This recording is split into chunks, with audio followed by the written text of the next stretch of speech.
A couple years back, I'm at the auto show with my soon-to-be wife. We're taking a wander around brand new electric car from Tesla, the new Model S, about to come out to the market. And as we started from the rear of the vehicle, since that's where the Toronto Auto Show had dropped us, was at the back end of this thing, she noticed that there were rearward-facing seats sitting in the trunk. First question to me is, well, where the hell is the trunk then? Is it up front? Is there space to store anything? So I swung her around to the front end and I said, it's just like a supercar. The engine in the back, and they put the trunk in the front. She looks over at me, turns her head and says, no frunkin' way. And I say, yes, that's exactly what it is. It's a frunk. AutoLooks.net Autopod, streaming day or night, coming right at you, right here, right now.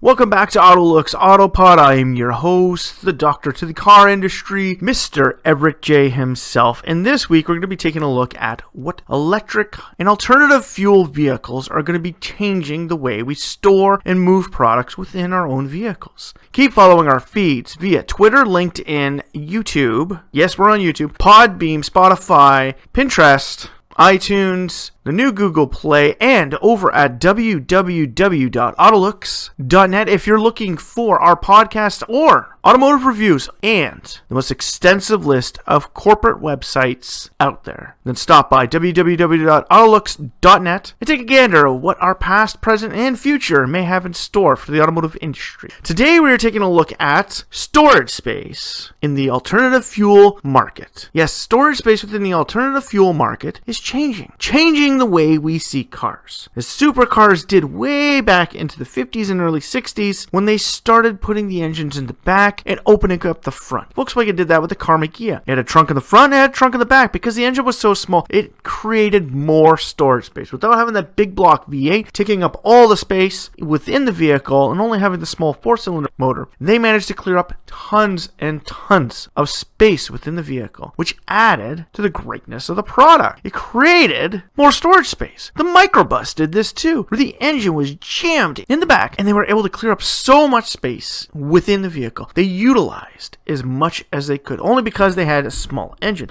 Well, with the alternative fuel industry now taking over, we're starting to see differences. Yes, as I said, when my wife saw front end of the Model S and the back end, she thought, what the frunk? Because the front trunk, the frunk, doesn't really work when you're in European marketplaces because a front boot would essentially just be a foot. But the front, well, now we're moving into alternative fuel vehicle trucks. And Rivian is really making a change with their pass-through. Yeah, that unused storage space where most of us in our pickup trucks are able to flip the seats up and they got little toolboxes and all that there, and that little bit of extra storage space. Or if you're clever enough, just like a Dodge well, in Canada, we got coolers in the sides of our truck boxes, but they have this storage facility in the side portion of the rear box. Great. They're utilizing as much space as possible to store more crap. Ever look at the back of a Honda Ridgeline? You could put crap underneath the box. Amazing. You could put stuff underneath the back seats. Amazing. Like Honda went overboard when they made this truck because they utilized every inch of usable extra space in the unibody construction to store crap. A lot of vehicles are starting to do that. A lot of vehicles. It's amazing. But the alternative fuel vehicles are really paving the way for the way we look at storage within vehicles. And the Tesla Model S helped pioneer that. Yeah, like I said, we already had that with Volkswagen years ago. And supercars, always utilizing that small space in the front. But I don't know about you, but if you've seen the brand new Corvette Stingray with its mid-engine layout, there is hardly any storage space up front. A little bit more than it would be if it was built in the 80s or the 70s, but nowadays, it's still small. I'm not saying the Model S has an oversized frunk that you can hold tons and tons of stuff in, but really, it's not as big as it should be. And when you're with the Corvette, you still have that engine, that internal combustion engine, which takes up a massive amount of storage space within your vehicle. Now, with alternative fuel vehicles, now hydrogen is a little bit different because you still got fuel cell stacks, electric motors, and all that you got to store somewhere. So you don't get as much extra storage space. Now, with electric and the skateboard platforms, the companies like Tesla, Rivian, and Bollinger have pushed forward. They managed to maximize storage space. It's amazing. The Tesla Model S really put the world on edge because they had the front trunk. They had their front, but it's small. It's like an overnight bag type of thing. What really scared people was the fact that they had two rearward-facing seats in the trunk. So the car went from 5-passenger to a 7-passenger. It went to the size of a mid-size CUV. 7 passengers. Pretty amazing when you consider the fact that you can still put things at your feet. Now, with those rearward-facing seats out, it's not like you can go on a family vacation with 7 people. No. They're made for,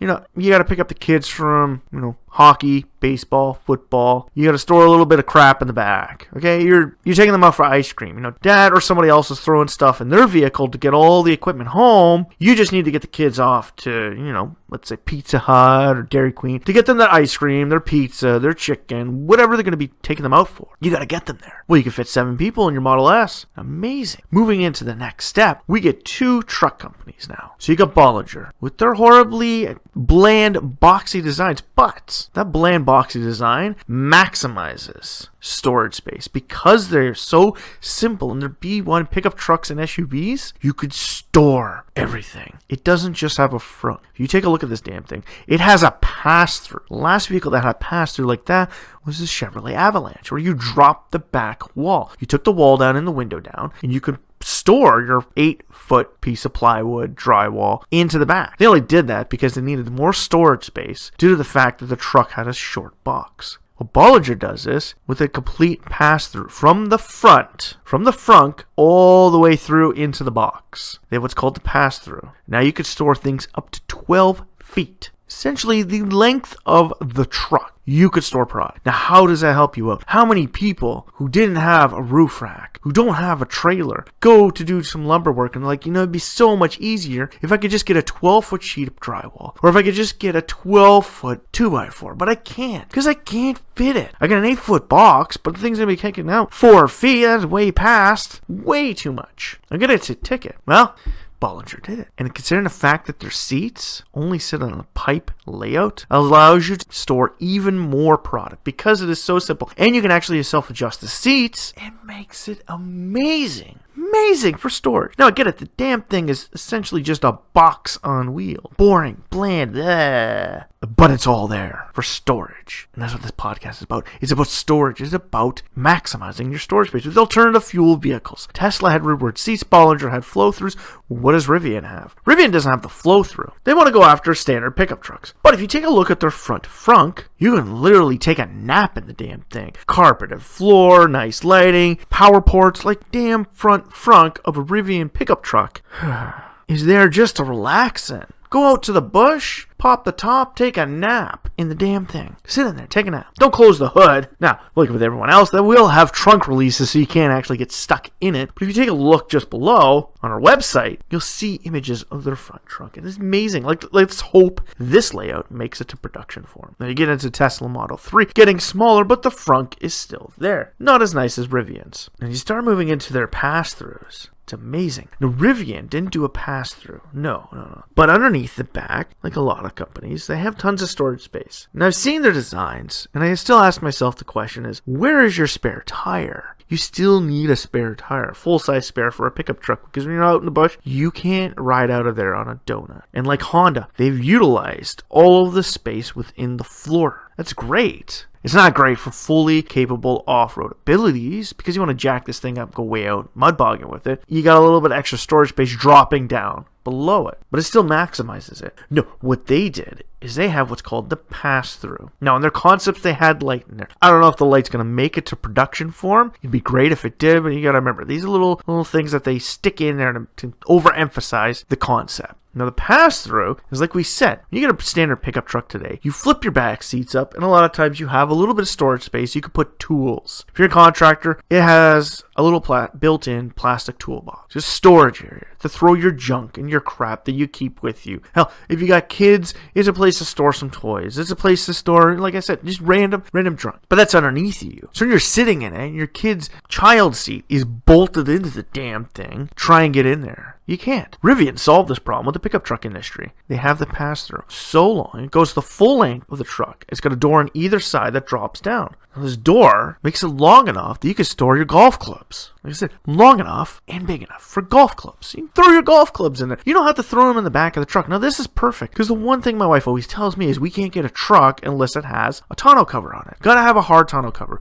because we go down, we visit, family and that down south, close, Toronto area. In some of those areas, even though they live in better areas, not all areas are the best that we go to. Well, if I don't have a tonneau cover and I got stuff in the back, somebody can just walk by and grab it, steal it. Hell, it can even happen in my hometown. Doesn't happen as much, but it still can. Well, Rivian made it. If I'm just going down to see my in-laws, the storage space in this pass-through is enough that I could store our 2 duffel bags and a bunch of crap from my kids, go down and visit my in-laws. And I got the whole box open. Not like I really need a whole box open, but hey, if I can't use my wife's vehicle, I'm going to take my truck. And if we're going down there and Dad needs some help, well, I could throw it in the back of the truck. Just throw it in the truck. Let's take it. Let's go. Kind of cool. All right, let's say we're down there and we're on our way out. We stop at IKEA. It's like, wow, I want to get that. Let's get it. Just throw it in the truck because all the other crap is sitting there. And like I said, they have the in-floor storage. This is amazing because you just throw crap in there too. Let's say the alternative fuel industry, thanks to the skateboard platforms of battery technology, is opening up so much more space within these vehicles. How many times have you been riding in your vehicle and it's like, if that wasn't there, I would have so much space. Do you remember the old vans from the 1970s? Go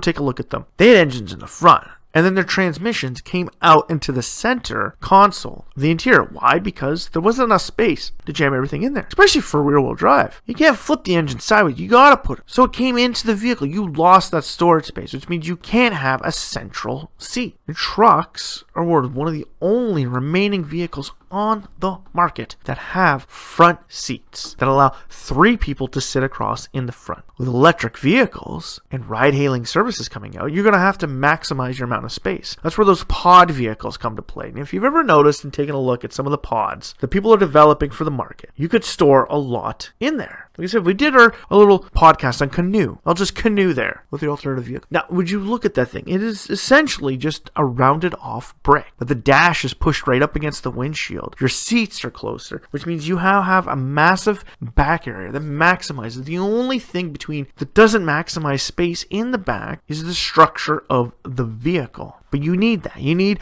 protection from the outside world. You also need insulation from the outside world because you want to keep your air conditioner in or you want to keep your heat in. You need that insulation barrier too. It's like a house. You can't just build your house, piece of drywall right on your sheeting outside. You can't do that. You freeze. We did that for thousands of years. And then we realized, hey, if we insulate the damn thing, we'll keep that in. So you still need that. Getting these vehicles that are maximizing storage space. Now, Rivian, I always wondered why they didn't do like Dodge and actually build storage capacity into the box. Now, the one thing I always ask myself with this is resale market. The resale market on those Dodge Rams that have the built-in storage boxes on the side of the box is who are you going to sell this thing to? Because if you're selling it to somebody who likes to put a cap on their truck, you might lose that sale because they'll look at it and go, well, it's there. Do I really want to put a cap on it that I can't use it? It would have been better if they didn't have to flip the whole top up, if it just was a sheet that flipped down off the side. Kind of like when you bolt on to your back racks and your truck racks, and you bolt on contractor boxes. Or you have your steel metal doors with locks and then they just slide down or flip down. If they did that on the box, it might be a little bit better. But you gotta remember, the side of a vehicle, you need to be nice and smooth and flow properly. We know that because we rate vehicles through the AutoLooks.net website. We do our end of the year reviews on every single automotive vehicle around the world. Hell, every year we do between 300 and 400 cars we rate. So we know the importance of not adding clutter to the side of your design, adding too much, overemphasizing character and creating improper characterized lines. We get that. So Dodge tried to get away from that by putting the hinges and that built into the top of the box. But like I said, putting tonneau covers on it, anything. Unless you're a person that's just going to have an open box all the time, like you're that guy that's always throwing his quad in and out of it, or always throwing a snow machine in and out of it, you can't use it. So the resale market kind of goes down. And that's why I believe the Rivian may have thought against that. Plus, they have a massive front truck. They have the storage underneath the box, and they got the pass-through. And then when you go with Bollinger, they didn't do it either. Essentially, their boxes are just all riveted together.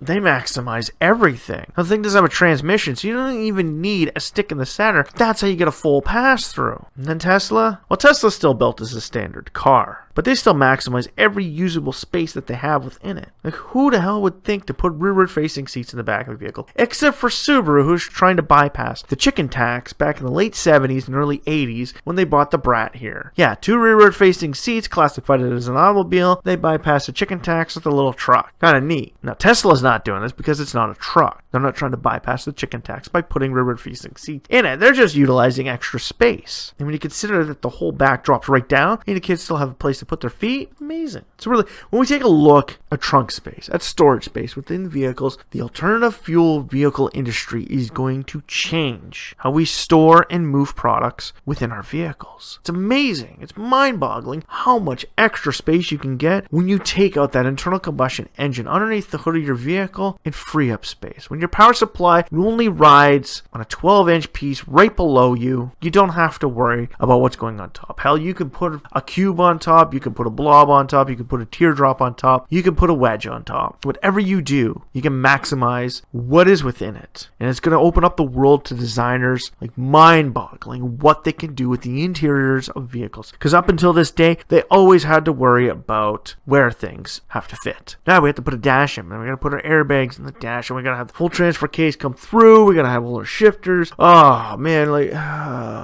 they had to have the pre-built version of the thing before they could design around it. Now, with the skateboard platform, you just stick whatever you want on top of it. And if things like the Toyota Lift or the Rinspeed Pod showcase what we can do with a skateboard platform in the future and what we can put on top of it to make it look like, then the future is going to be very interesting. And design, the world of design, has so many places to go. We can get away from these weird gelatinous blobs that we've had for over the past 25 years with hardly any changes to them and move into whatever our hearts desire. So all in all, when you think about it, maximizing the storage space and creating the new skateboard platforms to maximize the storage space is allowing us in our minds to go further on what we can design and put into vehicles that we never even considered before because something was there. So the world of alternative fuel vehicles are going to open up storage possibilities that we never thought of within the automobile industry, and it's going to change the way we move ourselves and products into the future. This is Everett from the AutoLooks Autopod telling you to stay tuned with our LinkedIn, Facebook, Twitter, Spotify, Google Play, Podbeam, Pinterest, LinkedIn, and over on our website at www.autolooks.net for all of our podcasts, automotive reviews, and corporate websites from around the world. And from Everett J, the doctor to the automobile industry, we only have to say is to strap yourself in for one fun frunkin' ride.